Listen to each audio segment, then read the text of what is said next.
So, Mr. Prem, how did Paan of all become your business idea? Typically, Paan is seen on the roadside shops, in a small outlet on a smaller streets, outside a restaurant, Yeah. and slowly it graduated to getting into fine dine restaurants.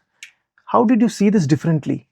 So they say no that the mother of invention is a problem, and I think in my case it was very similar. The Okay. problem turned into an use. From a use, it turned into an opportunity. So my prior to starting Beatleaf, I used to run another business which was based out of Sri Lanka, and we were doing production of various snack products. Okay. During that period, I used to travel very extensively Okay. and different time zones and everything. Where when I came back after a couple of years, I developed a stage where if I ate even one idli, it felt like I've swallowed a rock, and I used Okay. to feel very heavy, bloated, uncomfortable.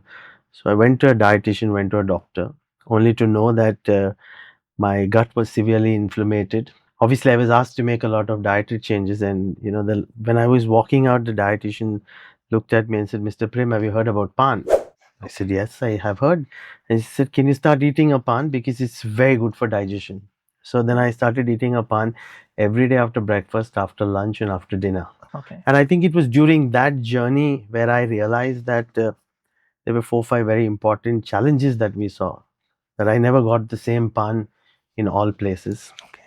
And what also happened was then I used to carry one Paan with me after lunch, and sometimes I would carry 2 Paans, and then it reached a point that in 6 weeks in my office I was carrying 30 Paans, and everybody was coming and picking the Paan, and first I started eating it, and then I realized that okay, when I'm making this Paan in this way, people are coming and liking it and asking me from where it came. So actually the trigger of the opportunity started with the solving of a problem that I was going through of consuming Paan, to be very honest. Okay. Okay. Interesting.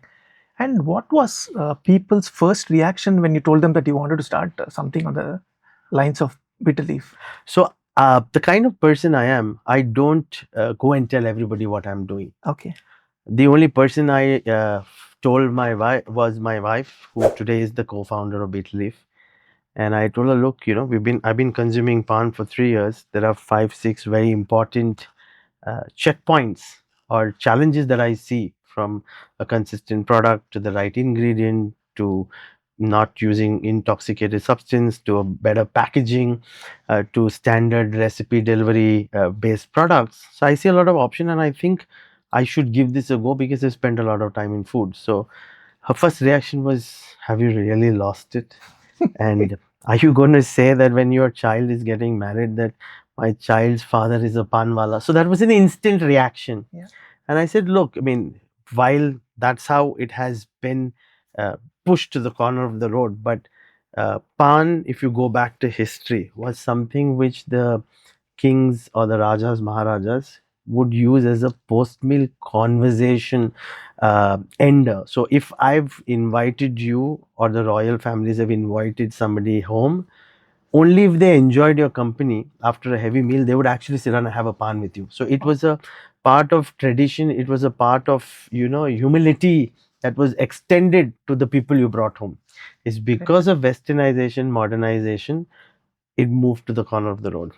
We did not go like, make a post, make a reel, make a thing, shoot it out to 500 people saying, yeah, ha, ha, ha, I've started something called Beatleaf. No, we kept it very, very thing because we said, let the product, Speak. let the product, let the packaging, let everything else speak for itself. Great. I think that's a great shift, right? From your professional background into investment banking and so on and so forth, and coming here. We'll talk about it later. Sure. I think I'm sure your wife, as you had mentioned, had a shock. Yeah. Now, Mr. Prem, walk us through the early days, right? So now, once you had this idea, how did you go about research? Did you go across the country to learn about the various types of pans, how they are made? How did you go? I traveled to about 14 cities across India. Great. We went to different pan markets, smaller markets, big market, wholesalers, retailers, and I looked at different kinds of chutneys, the different kinds of powders, different kinds of leaves, different kinds of condiments. One thing I was very clear is I will not put coconut and tutti frutti in pan, because today most people put coconut tutti frutti in a pan, which is not supposed to be in a pan, but is there in a pan because of it being a filler at a cost effective price.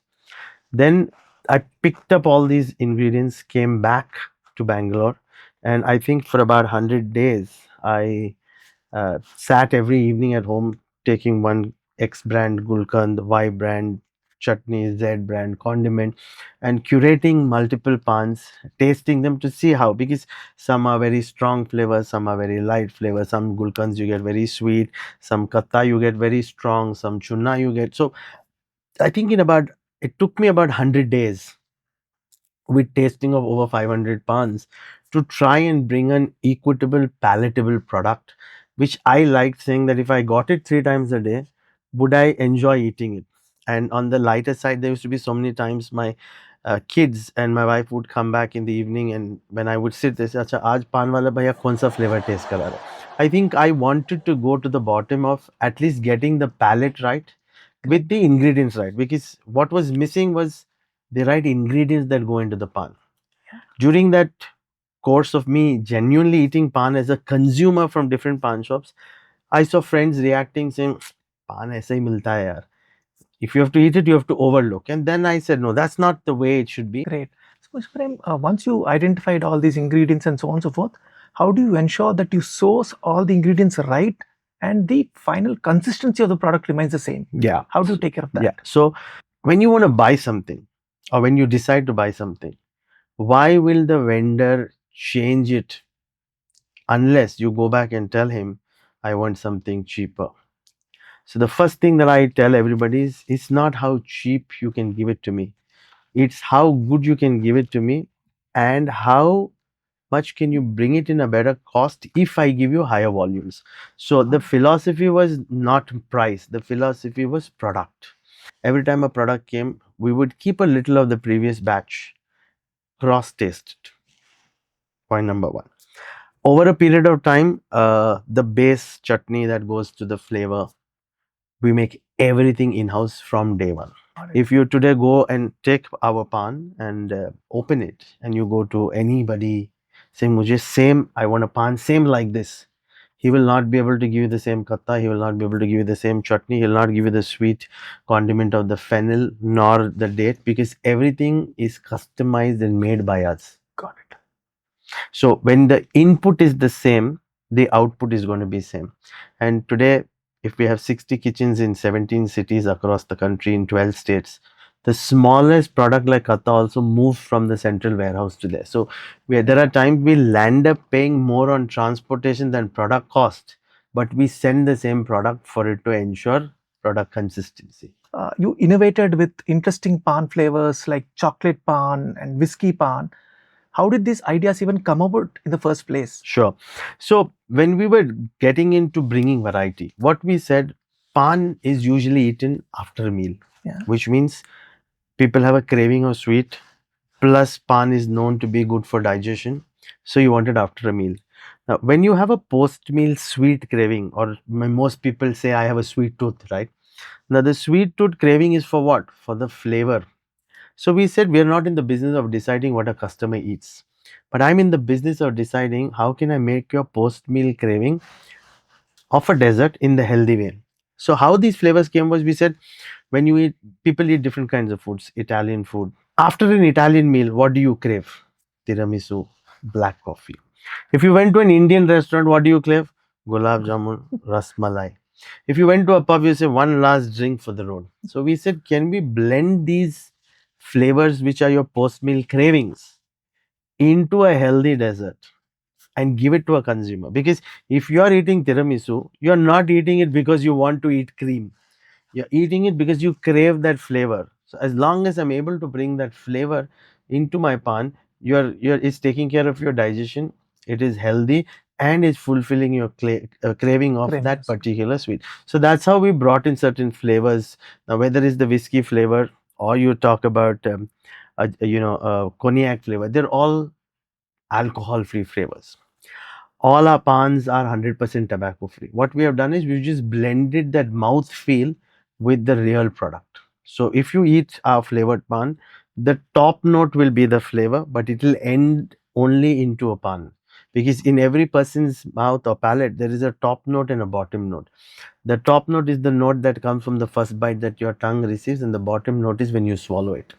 So there's a lot of science that has been applied even when we chose which flavor, how much of the flavor. Got it. Got it. That's great.